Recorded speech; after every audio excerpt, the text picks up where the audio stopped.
Dear students, Assalamu alaikum. Welcome to our online classes. Today we will learn transformation. ট্রান্সফরমেশনের বিগত কয়েকটি ক্লাসে আমরা বিভিন্ন রুলস সম্পর্কে ডিসকাস করেছি। আজকে আমরা যে রুলসগুলো ডিসকাস করব অ্যাফার্মেটিভ থেকে নেগেটিভ করার জন্য, সেখানে আমরা দেখছি 2.2 যুক্ত সেন্টেন্স। 2.2 যুক্ত সেন্টেন্স, এই সেন্টেন্স, এই ধরনের সেন্টেন্সকে আমরা কিভাবে নেগেটিভ সেন্টেন্সে পরিবর্তন করব, আজকে আমরা সে বিষয়ে শিখব। এই ধরনের সেন্টেন্সে যখন আমরা নেগেটিভ করব, অর্থাৎ অ্যাফার্মেটিভ থেকে নেগেটিভ করব, তখন আমাদের প্রদত্ত সেন্টেন্সের সাবজেক্ট এবং ভার্ব অপরিবর্তিত থাকবে। প্রদত্ত সেন্টেন্সে আমি লিখছি, একটু খেয়াল করো।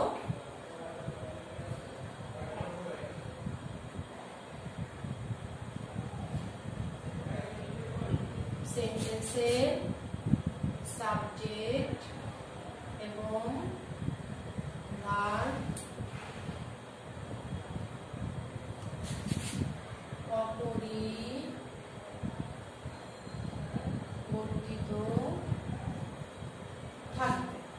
অপরিবর্তিত থাকবে, অর্থাৎ কোনো পরিবর্তন হবে না। এরপরে কি, টু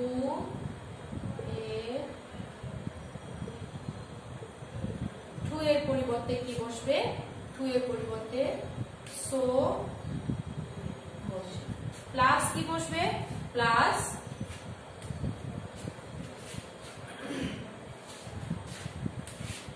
টু এর পরিবর্তে দ্যাট বসবে। প্লাস প্রথম সাবজেক্ট প্লাস টেন্স অনুযায়ী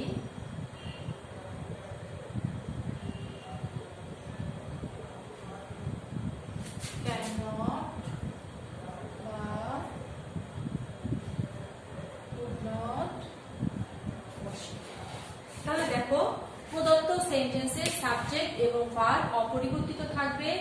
টু এর পরিবর্তে সো বসে এবং টু এর পরিবর্তে দ্যাট বসে। এরপরে কি? এরপরে প্রথম সাবজেক্ট, নেক্সট কি, প্লাস টেন্স অনুযায়ী ক্যান নট বা কুড নট বসে। এটা আমরা জানি ক্যান নট কুড নট ব্যবহারের নিয়ম। সেটা কি, যে প্রেজেন্ট টেন্সের ক্ষেত্রে সাধারণত আমরা ক্যান নট ব্যবহার করি, পাস্ট টেন্সের ক্ষেত্রে কুড নট ব্যবহার করি। So students, let's watch some practice. Example দেখি।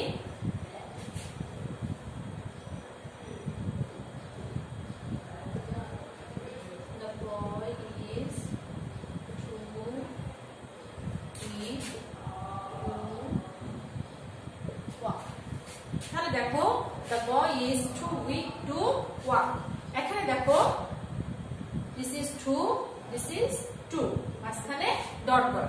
এর জন্যই বলা হয় 2.2 যুক্ত সেন্টেন্স। তাহলে এই 2 এর আগ পর্যন্ত this is subject and this is verb। তাহলে আমি কি বলেছিলাম, যে যখন নেগেটিভ করব তখন এই সাবজেক্ট এবং ভার্বের কোনো পরিবর্তন করব না। তাহলে সাবজেক্ট এবং ভার্ব কি ছিল? The boy is, টু এর পরিবর্তে কি লিখবো? so। so এরপরে টু এর আগে যা আছে সব বসে যাবে, weak। এরপরে টু এর পরিবর্তে কি লিখবো? that। কি বলেছিলাম? প্রথম সাবজেক্ট। তাহলে প্রথম সাবজেক্ট কি আছে? the boy। তাহলে আমরা কিন্তু জানি যে একই সেন্টেন্সে যদি আমরা একাধিক বার একই নাউন ব্যবহার করি, তাহলে সেই সেন্টেন্সটি দেখতে বা শুনতে শ্রুতিমধুর হয় না। সেক্ষেত্রে আমরা কি করি? সেই নাউনের যে প্রোনাউন যেটি আছে আমরা সেটি রিপিট করি। অর্থাৎ তাহলে দা বয় এর পরিবর্তে আমরা তার প্রোনাউন কি লিখবো? হি। হি, দ্যাট, হি। এখন কি টেন্স অনুযায়ী ক্যান নট বা কুড নট। তাহলে এখানে কি লিখবো? Can not. টু এর পরে কি আছে? ওয়াক। সো স্টুডেন্টস, তাহলে সেন্টেন্সটি কি হলো? The boy is so weak that he cannot walk. Another example.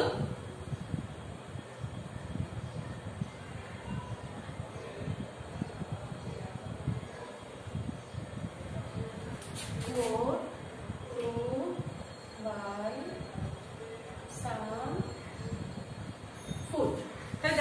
Example লিখেছি, the man is too poor to buy some food।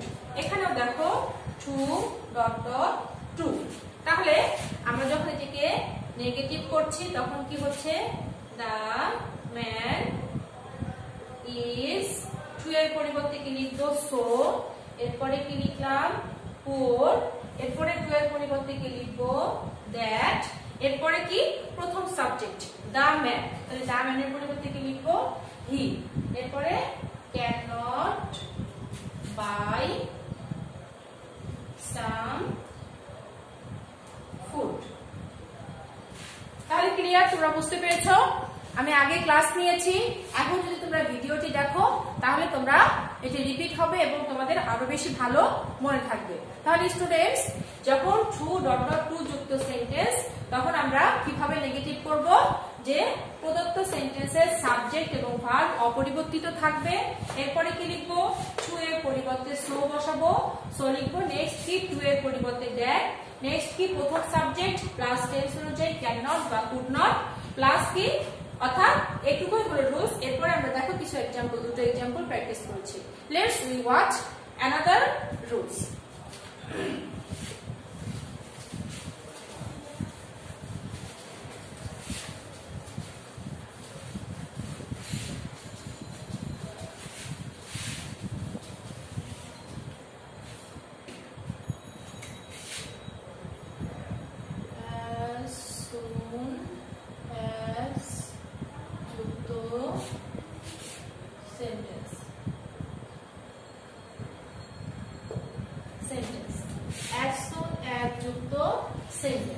আমরা জানি যে as soon as যুক্ত সেন্টেন্স সাধারণত কি থাকে, একটি কমা থাকে এবং কি থাকে, এই সেন্টেন্সে দুটো পার্ট থাকে, অর্থাৎ কমার মাঝে, অর্থাৎ দুটো সেন্টেন্সের মাঝে একটি কমা থাকে। তো এই ধরনের সেন্টেন্স কি as soon as এর পরিবর্তে আমরা কি লিখবো,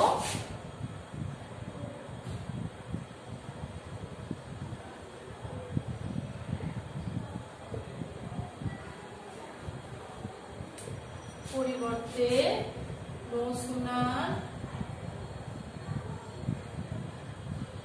had প্লাস কি V3 প্লাস কমা পূর্ব পর্যন্ত বসে প্লাস কমা উঠে দেন বসে প্লাস বাকি অংশ বসে। মানে দেখো as soon as এর পরিবর্তে no sooner had, আর আমরা জানি কি have has had যদি সেন্টেন্সে থাকে সেক্ষেত্রে আমরা ভার্বের V3 লিখি, তাই না? V3 কি, V3 হচ্ছে ভার্বের পাস্ট পার্টিসিপল। প্রদত্ত সেন্টেন্সে যদি ভার্বের V3 না থাকে বা ভার্বটি যে ফর্মেই থাক, প্রেজেন্ট ফর্ম পাস্ট ফর্ম যে ফর্মেই থাক, আমাকে যখন নেগেটিভ সেন্টেন্সে আসতে হবে এবং আমি যখন সেন্টেন্সে হ্যাড ব্যবহার করছি তখন আমাকে অবশ্যই ভার্বের V3 অর্থাৎ পাস্ট পার্টিসিপল ফর্ম লিখতে হবে। প্রদত্ত সেন্টেন্সে যে ভার্বটি থাকবে সেই ভার্বের পাস্ট পার্টিসিপল ফর্ম লিখতে হবে। তাহলে সেটা লিখলাম।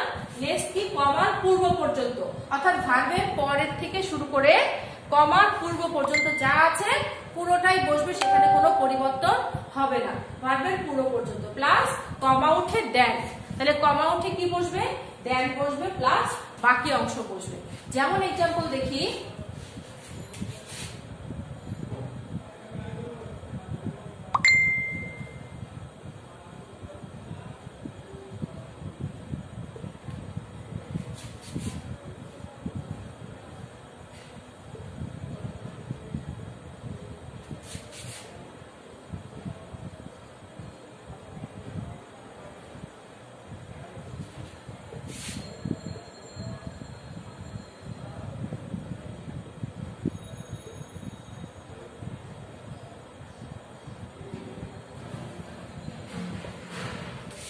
দেখো সেন্টেন্স লিখেছি, एग्जांपल লিখেছি, as soon as the boys saw the teacher they entered the classroom। তাহলে এটিকে যদি আমরা নেগেটিভ করি তাহলে as soon as এর পরিবর্তে কি লিখব, no sooner had the boys, this is the verb saw. saw এর past participle কি? see, saw, seen. তাহলে s double e n, seen the teacher. the teacher, এখন কমা, এই যে কমা, this is the কমা, কমা উঠে কি? then. এরপরে যা আছে পুরোটাই বসে যাবে। they entered the classroom. আরেকটা এক্সাম্পল লিখি।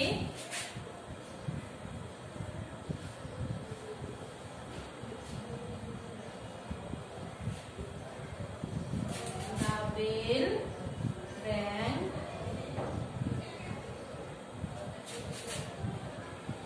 the train started.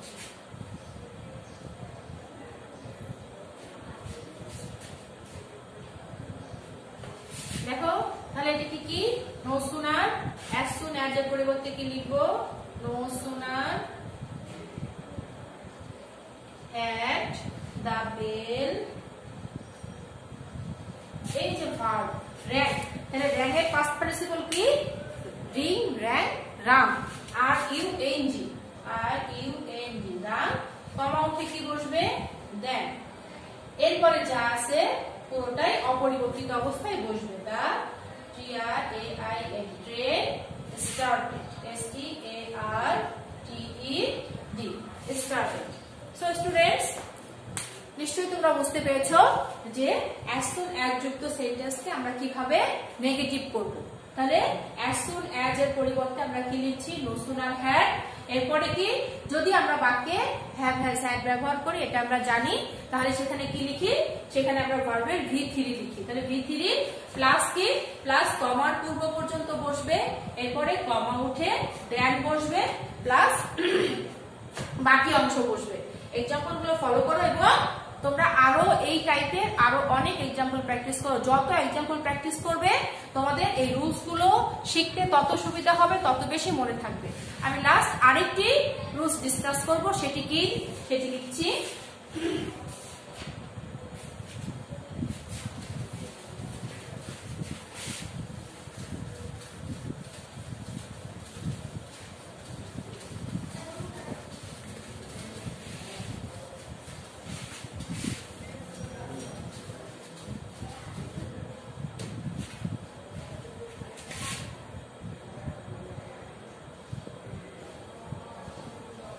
Antonym plus negative affirmative.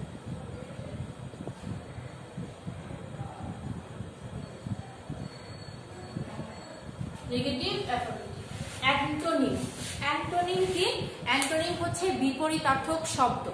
বিপরীতার্থক শব্দ ব্যবহার করে কি করতে হয়? নেগেটিভ অ্যাফার্মেটিভ করা যায়। অর্থাৎ আমরা কি করব? সেন্টেন্সে কিছু ওয়ার্ড আছে, যে ওয়ার্ডগুলোর বিপরীতার্থক শব্দ ব্যবহার করে আমরা অ্যাফার্মেটিভ সেন্টেন্সকে নেগেটিভ সেন্টেন্স করতে পারি। যেমন কি? এটার তেমন উল্লেখযোগ্য কিছু রুলস নেই, এটা তোমরা কিছু বিপরীতার্থক শব্দ তোমাদের শিখতে হবে। যেমন কি? গুড, ব্যাড, তাই না? Lazy, active. তারপরে কি?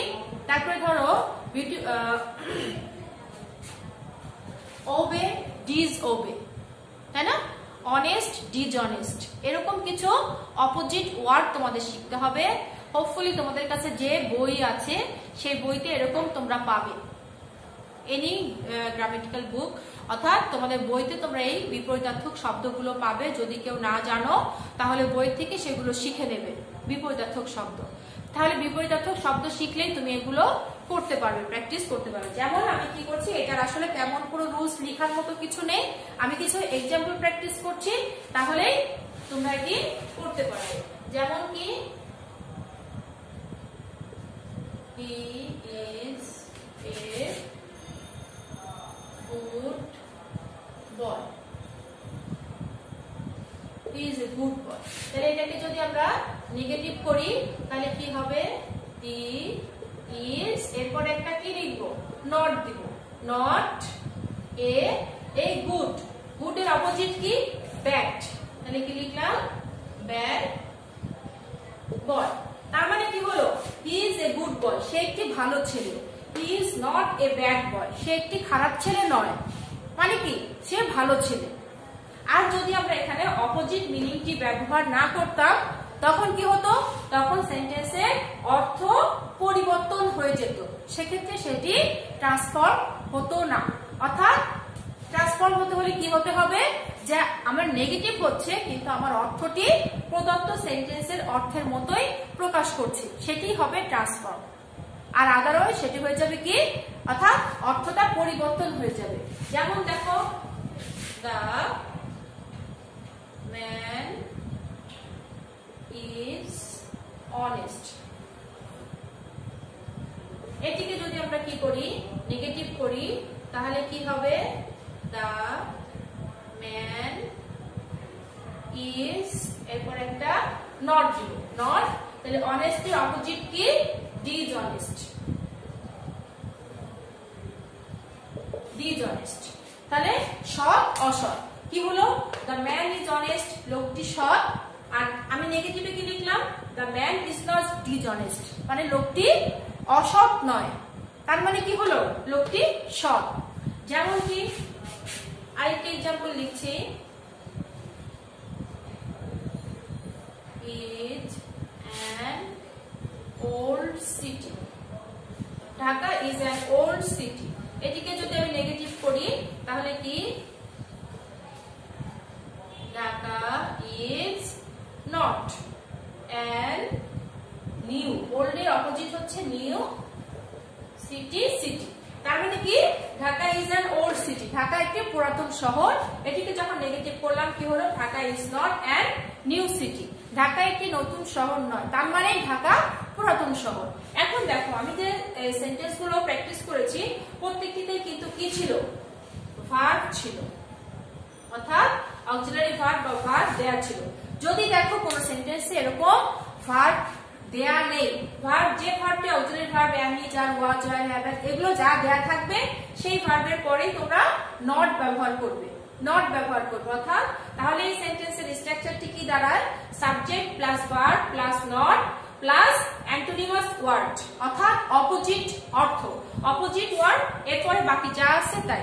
অর্থাৎ সাধারণত কি, এই অ্যাডজেক্টিভ গুলোর আমরা কোন কোন ওয়ার্ডের কি করব, অ্যান্টোনিমস ওয়ার্ড ব্যবহার করব, এনি ওয়ার্ডের অ্যান্টোনিম, যে কোনো ওয়ার্ডের অ্যান্টোনিম ওয়ার্ড ব্যবহার করলে কি হবে না, আমরা অ্যাডজেক্টিভ ওয়ার্ড যেগুলো তাদের অ্যান্টোনিমাস ওয়ার্ড ব্যবহার করব। তাহলে দেখো, আর যদি সেন্টেন্সে এরকম অক্সিলারি ভার্ব দেওয়া থাকে তো থাকে, আর যদি না থাকে তাহলে আমরা টেন্স অনুযায়ী অক্সিলারি ভার্ব ব্যবহার করব, করে তারপরে আমরা নট ব্যবহার করব। সো স্টুডেন্টস, এই হচ্ছে আমাদের অ্যাফার্মেটিভ থেকে নেগেটিভের মোস্ট কমনলি যে টপিকস গুলো সেগুলো আমি ডিসকাস করলাম, এবং এই ডিসকাস করার সঙ্গে সঙ্গে তোমরা তোমাদের সিলেক্টেড বইয়ের যে এক্সাম্পল গুলো আছে, প্র্যাকটিস আছে, অনেক প্র্যাকটিস, অনেক এক্সাম্পল আছে, তোমরা বই থেকে সেগুলো প্র্যাকটিস করবে, তাহলে দেখবে এগুলো একদম তোমাদের কাছে সহজ হয়ে গিয়েছে, তখন আর বুঝতে কোনো সমস্যা হবে না। শুধু আমার কথা শুনলে, টিচারের কথা শুনলে সেটি তোমার কাজে হবে না যতক্ষণ না পর্যন্ত তুমি বেশি বেশি প্র্যাকটিস করছো। তো তোমাকে কি করতে হবে, you have to practise more and more and more. So students, see you in next class. আল্লাহ হাফেজ, আসসালামু আলাইকুম।